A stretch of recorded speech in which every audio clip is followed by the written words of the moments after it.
Central bank gold demand remains strong despite the price of gold reaching record levels. In the opinion of one of the most reputable analysts, investors may consider taking a page straight out of the central bank's book.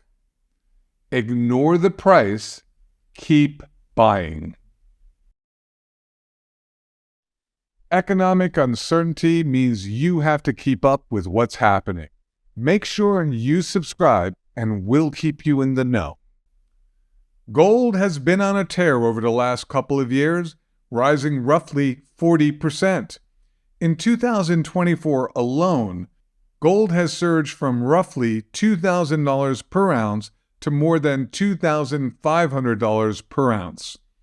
Central banks have been especially aggressive consumers of the yellow metal. Not only have they been net purchasers of gold every calendar year since the financial crisis, but the last 2 years have seen central bank gold demand at or near all-time highs. Even though demand for the metal has been rising at such a rapid pace for years, central banks are not ready to slow down, even as the price continues to break records.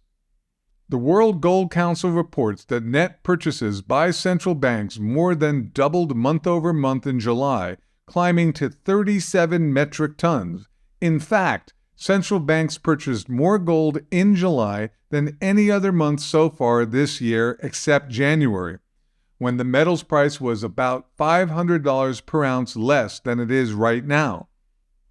In a statement, World Gold Council senior analyst Christian Gopal said, "Central banks have shown an ongoing commitment to accumulating gold in recent months. While the overall level of reported demand has cooled as the gold price has continued to rally to new record highs, it has nonetheless remained positive." Gopal added, "This commitment continued in July, as global central banks are reported via the IMF and publicly available data to have added a net 37 metric tons to official reserves. This represents a 206% month-over-month increase and the highest monthly total since January, 45 metric tons. Notably, the July numbers come on the heels of the Council's mid-year report that found net buying in the first half of the year totaled 483 metric tons, the highest total of any January to June period on record. In other words, despite the fact that the price of gold has risen more than 20% this year and now sits comfortably in record territory, central banks clearly feel compelled to keep buying it.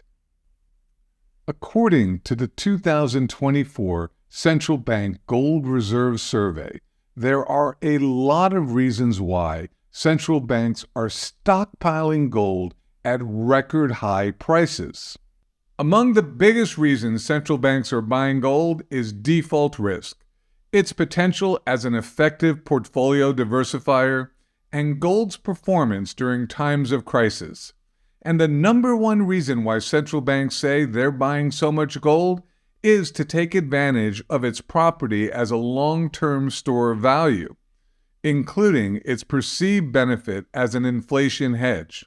Michael Hartnett, Chief Investment Strategist at Bank of America, is also concerned about the implications of inflation, especially now that signs are growing the Federal Reserve may begin cutting interest rates even as price pressures are not fully contained. When I look at all the economic data, the risks out there, all the reasons why central banks are buying gold, and all the ways gold rounds out a portfolio, all I can say at this time is I couldn't agree more with Hartnett. Do what central banks are doing. Buy gold. That's why I suggest you take the time to learn more about what's really going on in the economy by attending our exclusive one-on-one web conference at AugustaPreciousMetals.com/webconference.